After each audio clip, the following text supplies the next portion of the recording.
Oi. Olha só, todo mundo sabe, né? Relacionamentos são como uma planta. Se a gente não cuida, não rega, ela não floresce. Mas na prática, como é que se faz isso? O segredo, e essa é a parte mais legal, não tá naqueles grandes gestos de cinema, tá nas coisinhas pequenas, do dia a dia. E é sobre isso que a gente vai conversar hoje. Como alguns hábitos bem simples podem, de verdade, transformar um relacionamento bom em algo extraordinário. E essa ideia aqui é o coração de tudo. A frase da Ashley Davis Bush mata a charada. A felicidade a dois não acontece por acaso. Não é sorte. É o resultado direto dos hábitos que a gente cultiva. São essas pequenas ações, sabe, repetidas todo dia, com consistência, que constroem a base de uma conexão de verdade, uma conexão profunda. Bora mergulhar nisso então. Para a gente entender o caminho, primeiro vamos falar sobre por que aquela chama do começo parece que apaga. Depois, a gente vai ver o poder dos hábitos para reacender essa chama, focando em 3 pilares. Olha só: conexão, comunicação e intimidade. E claro, no final tem um passo prático para já sair daqui e começar a mudança. Ok, vamos começar por um lugar que, olha, muita gente vai se identificar. Sabe aquela fase de lua de mel? Aquela paixão toda, aquela intensidade, que com o tempo dá de cara com o quê? Com a rotina, com as pressões do dia a dia. É o grande desafio da vida real. E tem até uma explicação da ciência para isso, sabia? Aquela euforia do início é tipo um coquetel de hormônios, dopamina, ocitocina, uma festa química no cérebro. O problema é que essa festa, uma hora acaba. O efeito desses hormônios tende a diminuir naturalmente, ali depois de uns 6 meses até uns 2 anos. É exatamente aí, quando essa fase passa, que a intencionalidade, o fazer de propósito, vira a coisa mais importante para não deixar a desconexão tomar conta. Essa história de Mary e Bob ilustra isso perfeitamente. Imagina só, casados há 15 anos. No começo era só amor, mas o tempo passou e eles caíram em hábitos ruins. A comunicação virou o quê? Funcional. Só falam de contas para pagar, do que precisa comprar, dos filhos. Eles vivem como se fossem colegas de quarto, sabe? Estão juntos, mas se sentem sozinhos, desvalorizados. Aquela intimidade que uniu os dois se perdeu. A faísca sumiu. E o ponto aqui não é falta de amor, é falta de hábitos que alimentem esse amor. Mas calma, que agora vem a parte boa. A notícia ótima é que a felicidade num relacionamento não é questão de sorte, é uma habilidade. E como qualquer habilidade, a gente pode aprender, pode aprimorar. Como? Através da prática de hábitos. E o mais incrível é que isso literalmente muda a estrutura do cérebro. É como recabriar o cérebro para o amor. Por trás disso tem um conceito que é fascinante, chamado neuroplasticidade. Pensa assim: cada vez que a gente pratica uma ação positiva, um elogio, um gesto de carinho, é como se a gente estivesse abrindo uma estradinha nova no cérebro. Quanto mais a gente usa essa estrada, mais forte e larga ela fica. Com o tempo, esses caminhos neurais da compaixão e da conexão se tornam as nossas rodovias principais. O carinho e a compaixão viram a resposta padrão, sabe? Deixam de ser a exceção. E para a gente entender o que não fazer, tem um pesquisador famoso, o John Gottman, que identificou 4 hábitos que são tão destrutivos, mas tão destrutivos, que ele chamou de os 4 cavaleiros do apocalipse. São eles a crítica, o desprezo, a atitude defensiva e o silêncio, aquela famosa lei do gelo. Mas olha a boa notícia.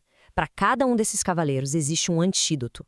A chave é, de forma consciente, trocar a crítica por um elogio, o desprezo por valorização, a atitude defensiva por responsabilidade. É uma troca inteligente. Então vamos para o nosso primeiro pilar para ver como isso funciona na prática. Pilar número 1, a conexão. O que é conexão? É aquele sentimento de proximidade, sabe?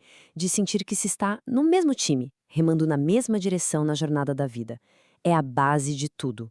Tá, mas como é que a gente fortalece essa base no dia a dia corrido? E se eu disser que dá para fazer isso em menos de 1 minuto? Pois é, existe um hábito que é surpreendentemente simples, mas muito, muito poderoso para isso. A pergunta é: como se reconectar em apenas 20 segundos? E a resposta é o abraço de 20 segundos. E olha, não é aquele abraço rápido de lado enquanto olha o celular. Não, é um ritual. É parar o que se está fazendo quando se reencontram no fim do dia. É dar um abraço de corpo inteiro, sabe? E segurar por no mínimo 20 segundos. Conta mesmo, até sentir os corpos relaxando no outro. Mas por que 20 segundos?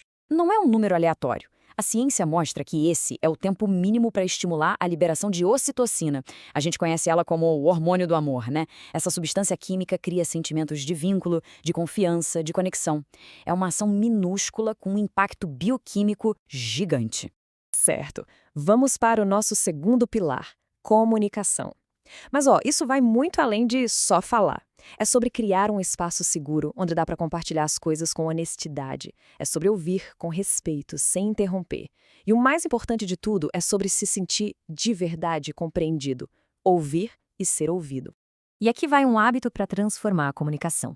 Em vez da conversa ser sempre sobre os problemas do dia, os boletos, a rotina, que tal reservar um tempo para revisitar uma memória feliz? Revezar, sabe? Cada um conta uma lembrança boa que compartilham, mas contar com detalhes, com emoção, descrever o que sentiram, o que viram, reviver aquele momento positivo juntos. Isso reforça a história boa do casal e fortalece demais o vínculo emocional.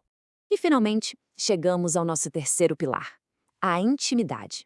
E quando a gente fala de intimidade, não é só sobre o lado físico, não. É muito mais profundo. É sobre ter a segurança de ser vulnerável, de poder tirar as máscaras e ser aceito exatamente como se é, sem medo de julgamento. É sobre vulnerabilidade e a aceitação. Olha, conflitos vão acontecer, é inevitável, mas é o jeito que a gente lida com eles que define a intimidade. E esse hábito aqui é uma ferramenta poderosíssima para esses momentos de tensão.